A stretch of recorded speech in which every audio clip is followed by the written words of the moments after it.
Abraham Lincoln 7 முறை தேர்தலிலே தோல்வி அடைந்தார். அவன் சூழ்நிலை சரியில்லை. வணிகத்தை ஆரம்பித்தார், பிசினஸ் சரியில்லை, அதிலே தோல்வி, குடும்பத்தில் தோல்வி, மன அழுத்தம். ஆனால் தைரியமாய் இருந்தார். அமெரிக்காவின் 16வது ஜனாதிபதியாக முடிசூட்டப்பட்டார். இருளை பார்த்து பயப்படவில்லை, எனக்கு ஒரு வெளிச்சம் இருக்கிறது என்று அவர் நம்பினார். சில நேரத்தில் உன்னுடைய வாழ்க்கையில சூழ்நிலைகள் இன்றைக்கு உன்னை முன்னேறக்கூடாதபடிக்கு, உனக்கு முன்பாக செங்கடலை போல பிரச்சனை, எப்படி செல்வது என்று தெரியாமல் திகைத்துக் கொண்டிருக்கிறாயா? பயந்து கொண்டிருக்கிறாயா? படப்படப்போடு நின்று கொண்டிருக்கிறாயா? பயப்படாதே.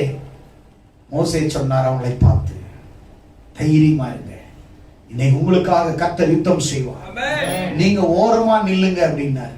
செங்கடல் பிளந்தது. உலர்ந்த தரையை அவர் என்ன பண்ண, கடலை